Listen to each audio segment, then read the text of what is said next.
Assalamualaikum warahmatullahi wabarakatuh.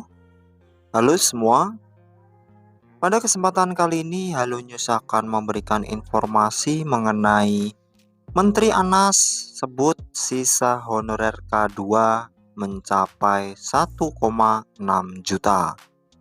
Dan berikut informasi lengkapnya.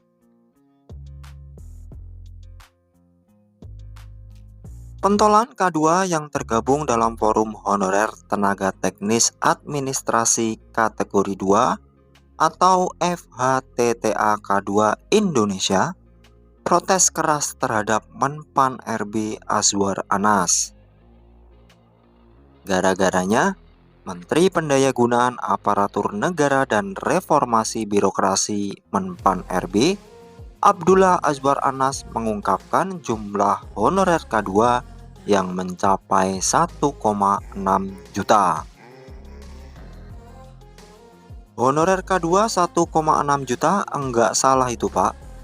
Kami khawatir ini jadi merugikan honorer K2, apalagi Menteri Anas mengaku telah melaporkan kepada Presiden Jokowi bahwa masih ada 1,6 juta honorer K2 yang akan diprioritaskan pada seleksi P3K 2024, kata Ketua Umum DPP FHTTA K2 Indonesia, Rianto Agung Subekti alias Kang Itong.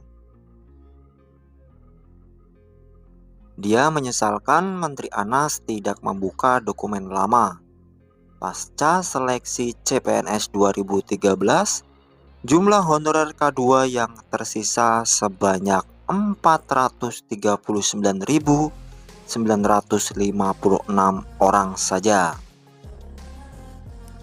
Jumlah tersebut sudah banyak berkurang dengan adanya regulasi rekrutmen CPNS 2018 untuk mengisi 30% dari jumlah honorer K2. Namun, dalam pelaksanaannya yang dinyatakan lulus ternyata banyak yang bodong.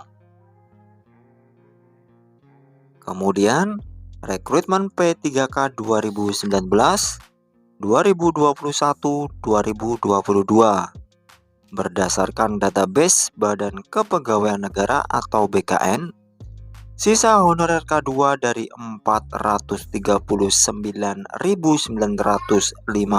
tersebut sudah berkurang kurang lebih 240.000 yang terekrut menjadi P3K. Memang dari honorer K2 yang terekrut tersebut masih didominasi guru, tenaga kesehatan, dan penyuluh pertanian. Jadi, sisanya kurang lebih masih ada sekitar 200.000 orang. Itu pun juga masih bisa berkurang karena honorer K2 sudah banyak yang mengundurkan diri, meninggal dunia, atau lainnya, ujarnya. Menurut Kang Itong, angka 1,6 juta bisa jadi itu hanya laporan dari para forum honorer non-kategori yang hanya ditelan mentah-mentah dan belum dicek kebenarannya. Sebab berdasarkan fakta di lapangan, banyak daerah merekrut tenaga honorer tidak berdasarkan pengabdian. Mereka direkrut saat pilkada untuk dijadikan tim sukses, lalu diberikan iming-iming akan dijadikan pegawai di daerah tersebut. Ada juga karena kerabat atau unsur balas budi. Padahal SE Mendagri Gamawan Fauzi sudah sangat jelas penegasan melarang pengangkatan tenaga honorer. Sayangnya, para kepala daerah tidak menghiraukan surat edaran tersebut. Akibatnya, honorer non-kategori membludak berbondong-bondong minta diangkat menjadi ASN, meskipun mereka belum terdata secara pasti serta belum memiliki kekuatan hukum yang jelas. Sangat berbeda dengan honorer K2 yang dikuatkan dengan peraturan pemerintah nomor 56 tahun 2012 dan sudah masuk database BKN.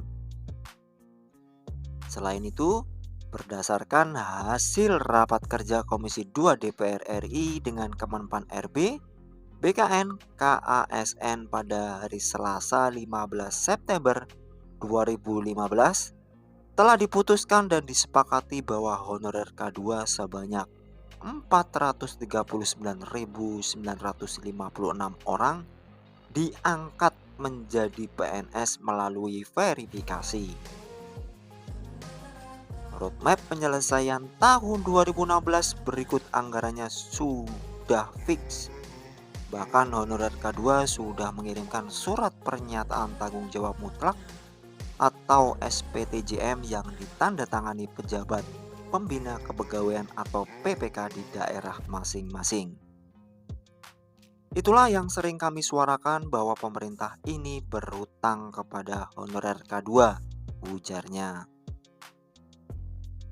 FHTTA K2 Indonesia menuntut kepada pemerintah agar menyelesaikan dan memprioritaskan dahulu honorer K2.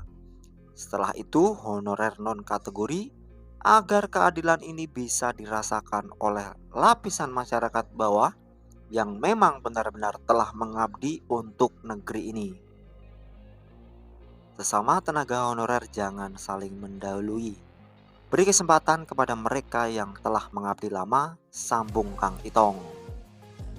Terkait permintaan tersebut, Kang Itong menambahkan pihaknya juga sudah mengirimkan surat kepada Menpan RB Azwar Anas pada tanggal 18 Desember 2023. Adapun isi surat DPP FHTTA K2 Indonesia nomor 034-DPP.FHTTA K2 /12-2023 adalah sebagai berikut. Meminta agar diterbitkan SE Menpan RB yang menegaskan bahwa XTAK 2 harus segera diselesaikan untuk diajukan dalam regulasi rekrutmen ASN tahun 2024 tanpa terkecuali. XTAK 2 khususnya honorer tenaga teknis dan administrasi kategori 2 sesuai dengan database BKN jumlahnya kurang lebih tinggal 200.000. Itu pun belum termasuk yang mengundurkan diri dan meninggal dunia. Akan lebih arif dan bijaksana apabila Kemenpan RB untuk memprioritaskan para ex tenaga honorer kategori 2 yang sudah lama mengabdi untuk segera diangkat menjadi aparatur sipil negara.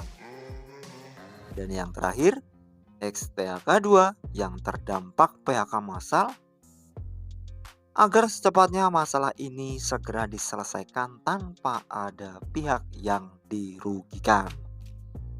Demikian informasi yang dapat kami sampaikan, semoga bermanfaat bagi kita semua. Akhir kata, wassalamualaikum warahmatullahi wabarakatuh.